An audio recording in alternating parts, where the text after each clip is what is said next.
The afternoon sun filtered through the windows of Patterson's Market, casting long shadows across the polished floors. Michael Hayes stood by his shopping cart, carefully checking his grocery list one more time. His daughter, Emma, just 7 years old, sat in the cart holding a box of cookies she'd picked out her weekly treat for being good in school. Michael had learned to stretch every dollar since his wife Sarah passed away 2 years ago. Being a single father and working as a high school history teacher meant budgets were tight, but he and Emma managed to add each other, and that was what mattered most. He was reaching for a bag of rice when he heard the voice behind him, sharp, clipped, speaking in rapid German. A woman stood there, elegant in a cream-colored dress that probably cost more than Michael's monthly mortgage. Her blonde hair was swept up in an elaborate style. Diamonds glinted at her ears and throat. She held her phone in one manicured hand, gesturing impatiently at Michael with the other. Entschuldigung, she said, her tone making it clear she wasn't actually sorry. Kennst du nicht, sehen das du im Weg? Stess? Michael understood every word. Asterisk, can't you see you're in the way? Asterisk, he simply smiled and moved his cart slightly to the side.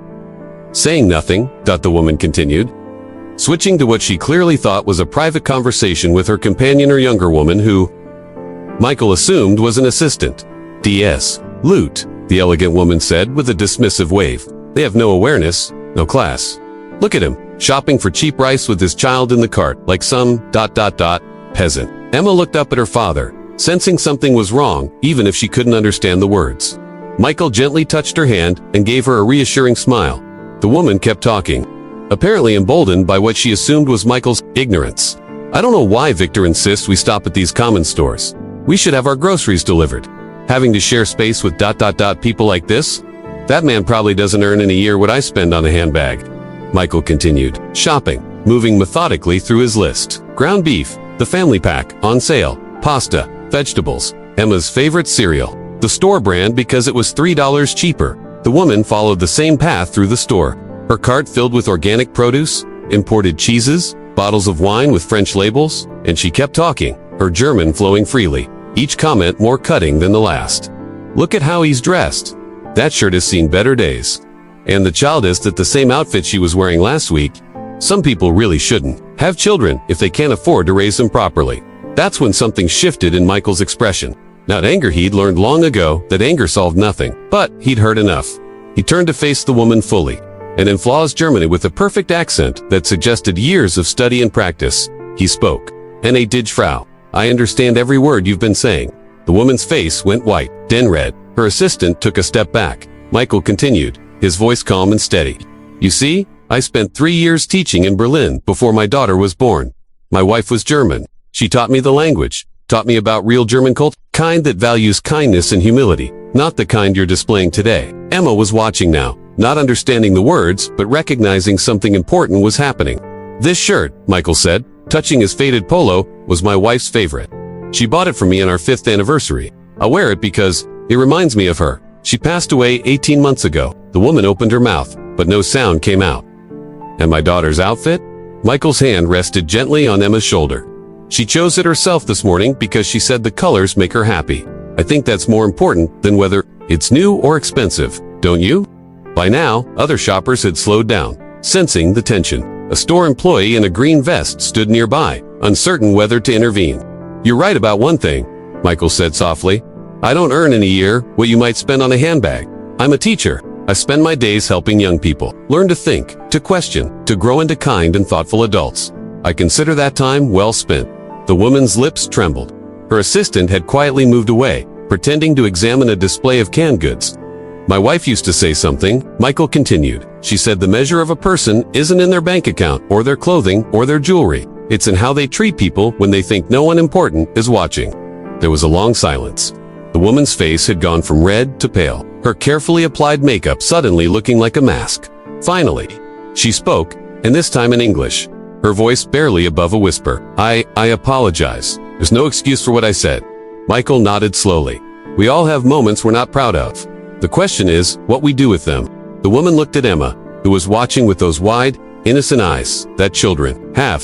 "I'm sorry, young lady. You look very lovely today." Emma, not quite understanding what had transpired but recognizing an apology, gave a small smile. The woman turned back to Michael. "Your wife sounds like she was a remarkable person."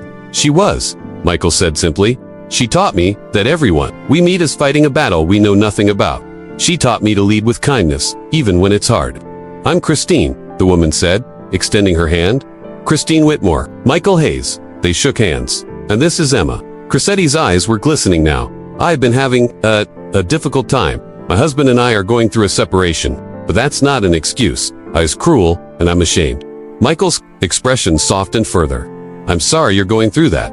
It's not easy, untangling a life you've built with someone. No, Christine agreed. It's not. And I've been angry at the world.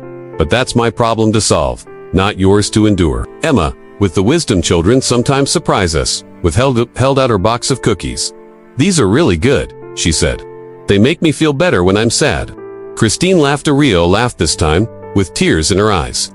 Thank you, sweetheart. That's very kind of you. They stood there for a moment, 3 people, and a cart in a grocery store aisle. Connected by an unexpected moment of truth and grace. My Sarah used to say, Michael offered quietly, that kindness is the language the deaf can hear and the blind can see. Maybe we all need reminders of that sometimes. Christine nodded, wiping at her eyes. Your Sarah was a wise woman. And you're a good man, Mr. Hayes. Your daughter is lucky to have you. I'm the lucky one, Michael said, looking down at Emma with obvious love. As they parted ways, Christine paused. Mr. Hayes, thank you for the lesson I clearly needed to learn. We're all learning, Michael said gently, every day. Later, as Michael and Emma loaded their modest groceries into their car, Emma asked, Daddy, what was that lady saying in the other language? Michael thought for a moment about how to answer honestly but appropriately. She said some unkind things because she was hurting inside. But then she apologized and we both felt better. Like when I say sorry to Lily at school when I take her crayon. Exactly like that, sweetheart. Emma thought about this as Michael buckled her in. Mommy would have been proud of you today. Michael's eyes filled with tears. Do you think so? I know so. You were kind even when the lady wasn't kind first. Just like Mommy always was. Driving home through the familiar streets, Michael thought about the encounter. He could have been angry. He could have been cruel in return. But Sarah had taught him better. She'd taught him that responding to darkness with more darkness only makes the world dimmer. That evening, as Emma did her homework at the kitchen table, there was a knock at the door. Michael opened it to find a delivery person holding an enormous basket wrapped in cellophane and ribbon. The card read, Asterisk for Emma, because every child deserves to smile. And for Mr. Hayes, with profound apologies and gratitude for the reminder that grace costs nothing but means everything. See Whitmore asterisks inside were art supplies, books, and yes, several boxers of Emma's favorite cookies. Michael smiled, thinking of Sarah, thinking of how one moment of choosing kindness over anger had created ripples he'd never anticipated. Who's it from, Daddy? Emma called. Someone who learned something important today, Michael said. Just like we all do, if we're paying attention. That night, after Emma was asleep, Michael sat in his favorite chair, the one where Sarah used to curl up with a book and thought about the day. He'd been tested, and he'd responded the way Sarah would have wanted. With truth? Yes, but also with compassion, because in the end, that's what his wife had taught him. We're all just people trying to navigate this complex world, carrying our own burdens, fighting our own battles. And the least we can do, the very least, is treat each other with kindness along the way. The next morning, Emma wore her favorite outfit again, the one that made her happy, and Michael wore his faded polo shirt, the one Sarah had loved. They had enough. They had each other, and they had the lessons that love leaves behind, lessons about grace, about kindness, about what truly matters in this brief, beautiful life we're given.